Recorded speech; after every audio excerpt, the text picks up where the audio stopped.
Now, there's really no other way to say it. Yesterday was a good day for Star Wars and its fans. We finally got a trailer for The Mandalorian, or should I say got one that was released to the general public, and not just shown in private at Star Wars Celebration like the first one was. We got an official announcement that Ewan McGregor will be returning to the role of Obi-Wan Kenobi in a new series for Disney Plus that will begin filming next year. We also got a February release date for the Clone Wars Season 7, and there was even a small clip of Episode 9 footage that was shown exclusively at D23, though it can still be found on the internet if you want to look hard enough for it. And so let's quickly talk about these four things in turn, starting with the Mandalorian trailer, which looked nothing short of fantastic and has me very excited for November 12th when the first episode premieres on Disney Plus. Because here we have a show that's going to take place roughly 5 years after the events of Return of the Jedi, according to that little timeline that they showed us anyway, when the galaxy is still transitioning from Empire to New Republic, and there's a lot of lawlessness out there, especially in the Outer Rim, where a bulk of the show will likely take place. You'll no doubt have crime lords and syndicates, ex-Imperials, and who knows what else all vying for power after not only the fall of the Empire, but also after the death of Jabba the Hutt and the vacuum that's left. Because as great as that moment was for our heroes in Return of the Jedi, killing Jabba, it no doubt caused one hell of a domino effect in the criminal underworld to take out the guy who pretty much sat at the top of it. And that's something I think we'll see the repercussions of in this show. Furthermore, I'd imagine The Mandalorian, the show itself, will start out rather small in scope and scale in the first season. The true name of the Mandalorian will never be uttered, nor will we even see the face underneath the helmet, or so I hope. I really hope he remains more or less a mystery here in the first season. It's just going to be him doing his thing at first, and then he likely gets caught up in something much bigger that he didn't intend to. Something that a simple man making his way in the galaxy wants no part of. And then as the show or the seasons go on, it'll likely grow. The stakes will get much bigger, and we'll likely see a lot more Mandalorians starting to show up, possibly including some we've seen before in the new canon, like Sabine Wren or Bo-Katan, especially the latter since the character of Bo-Katan was voiced by Katie Sackhoff in both the Clone Wars and Rebels. And not only does she look the part in real life, but she's the type of actress that could easily pull off playing a Mandalorian.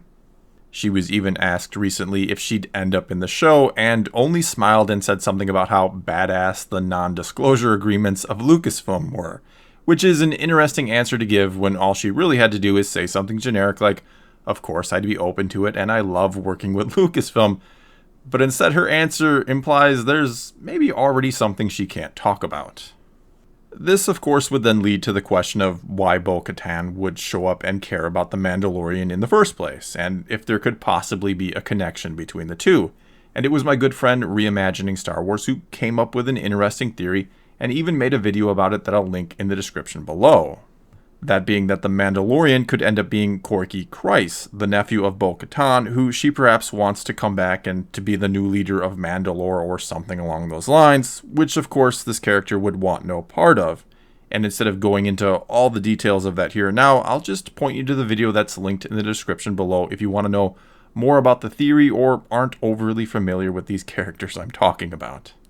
Anyway, taking a look at the actual trailer now, there were several things that stood out to me, with one of the biggest being getting to see some familiar alien species again, including a female Twi'lek and some Quarrens, one of which looked like he was about to be cut in half by a door, which was pretty damn cool.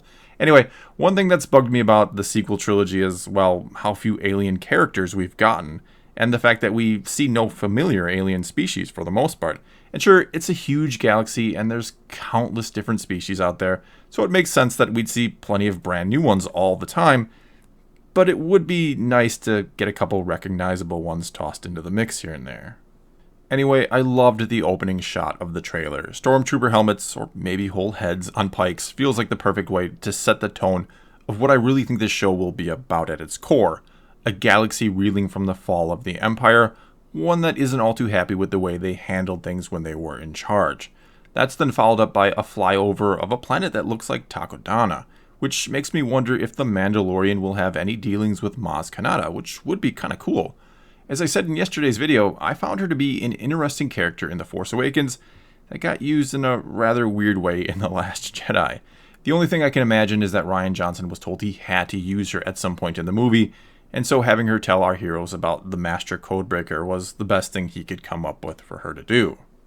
Moving on though, the next shot in the trailer looks just awesome. This looks like Star Wars to me. It looks like a hive of scum and villainy if I've ever seen one.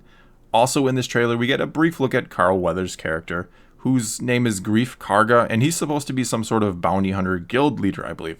We also get a good look at Cara Dune, played by Gina Carano, who is a former MMA fighter and looks, well, even in this little glimpse, pretty badass. She's supposed to be an ex-Rebels weapons specialist that turns into a bounty hunter, again I believe. We also get to see a squad of Death Troopers, which it's always cool to see them, and we did get to see them a little bit in Rebels as well. And hopefully in this show, maybe we'll learn more about them and be shown why they're called Death Troopers in the first place, or why they're elite troopers that mainly are used to protect high-ranking Imperials. Then we get to see IG-88 in action towards the end of the trailer, and he is very much trying to steal the show here. All in all here, The Mandalorian, based on this trailer we saw and what we got at Celebration, and the little bits we've learned about it elsewhere, looks and sounds fantastic. It's as simple as that in my opinion. And I think we're looking at the real future of Star Wars right here. And by that I mean, it'll be in these shows, not so much the movies anymore, that we get the main stories. And I'm not saying that the next trilogy or trilogies they're making don't have a chance to be fantastic, to be great films and great Star Wars in general. But there's just so much more you can do with a long-running show that a movie doesn't have time for. You can really slow down the pace of the story, explore the characters, and weave an intricate and complex story over multiple seasons that can end up spanning something like dozens upon dozens of hours, whereas a trilogy might give you 7 total hours to work with. Not to mention, in recent years, there's just been a shift, or so I feel at least, and more people are getting into television shows and not caring so much about movies. I'm not saying the movie industry is dying or that it isn't doing extremely well, because Endgame would say otherwise, but there is still a shift going on. And as I've pointed out before, nowadays the question people tend to ask each other when talking about entertainment is, have you seen the latest episode of this show or that? Not, did you see this movie? Anyway, that was a little off topic, so let's move on and talk briefly about Obi-Wan getting his own series.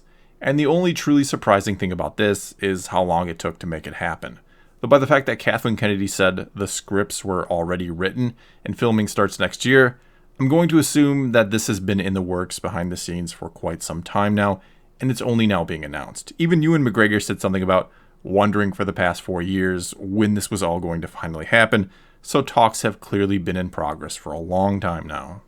And I'd guess that originally this was going to be an anthology film until that whole format got scrapped, because back when they were still a thing, it was heavily rumored that this would be happening, that we'd get an Obi-Wan Kenobi movie.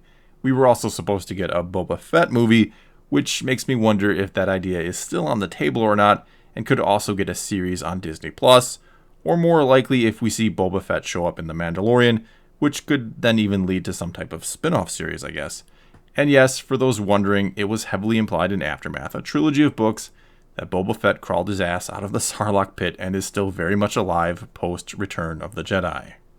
As for my thoughts on the show itself, well, I'm excited for it. Really excited for it. I think Ewan McGregor's Obi-Wan was one of the best parts of the prequels, and getting to see him now bridge the gap between his version of the character that he played 15, 20 years ago and the one Sir Alec Guinness played 40-some years ago in the original trilogy is going to be a real treat for any Star Wars fan. As for what we know about the show, well, it'll take place 9 years before A New Hope, which is roughly the same time period the comic books done about Obi-Wan have taken place. And if you're wondering what I'm talking about, there were a few issues in the main Star Wars run of comics from Marvel that dealt with Luke finding and reading the Journal of Obi-Wan Kenobi.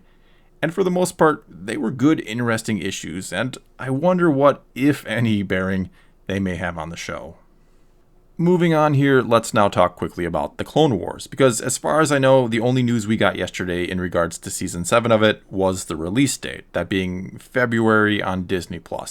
And I think there were some people who were hoping this would be available day one when the service launches in November, but it makes far more sense, business-wise at least, for them to push it back to February. Because the last thing Disney wants is to immediately drop all their Star Wars content day one and then have those who are paying for Disney Plus just for Star Wars watch it and cancel immediately after. And so when you figure The Mandalorian's first season is 8 episodes, with a new episode dropping each week and not being released all at once like Netflix usually does, that means it'll take them all the way to January to get the last episode up. Unless they actually release one every subsequent Tuesday, which means the last one would actually end up being on December 31st. So don't be surprised when new ones don't drop on Tuesdays, but rather on Fridays or something else. Thus, the last episode would air in January, which means you'd have to pay for an extra month just to see the finale. The Clone Wars would then start up in February, and well, I think the reasoning for a February launch of that show becomes clear. They don't want to break in your subscription if you're just there for Star Wars. Mandalorian ends in January, Clone Wars starts in February. Makes perfect sense. Again, from a business perspective. And I wouldn't be surprised if the ultimate plan here is to always have at least one thing Star Wars running so you never cancel your subscription. Okay, last up here, let me very briefly talk about the short bit of Episode 9 footage that was shown exclusively at D23, though again, you can find it online if you want to look for it, though it's literally like 10 seconds long. For me, the coolest part of it was seeing Kylo Ren looking upon the helmet of Darth Vader again. Because of all the flaws or disappointments in Episode 8, completely abandoning the idea of Kylo Ren having an obsession with his grandfather and wanting to be like him was way up there on the list, and that's really saying something. Going into that movie, I really liked the idea that some remnant of Darth Vader was guiding or influencing Kylo Ren, while the Force ghost of Anakin was trying to guide Rey to Luke for training through his lightsaber. This then, via proxy, sets up a type of battle between Darth Vader and Anakin Skywalker, and I really don't know if there's a better way to cap off the story of Anakin Skywalker than with something like this. But again, that hope got dashed by The Last Jedi, though who knows, maybe Episode 9 canon will still run with an idea like this. Anyway, those are just my quick thoughts on all the news that dropped yesterday at D23. I'll obviously be talking more about all 4 of these topics far more in the future, but right now I just wanted to get my initial thoughts out there and say again that, yes, yesterday was a good day for Star Wars and its fans, at least in my opinion.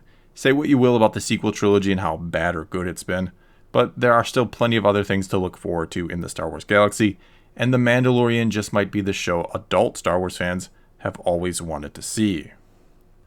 Well, that's all I've got for this time. Now it's your turn to tell me how excited or not excited you were about everything we saw yesterday. Has this got you interested in the future of Star Wars again if you're maybe one of those people who were all but done with it? Or does none of this really appeal to you? Or maybe you're someone who's been happy with Disney Star Wars and this was just a really good day in general. Either way, let me know what you think in the comments below and let's talk some Star Wars. And until next time, thanks for watching.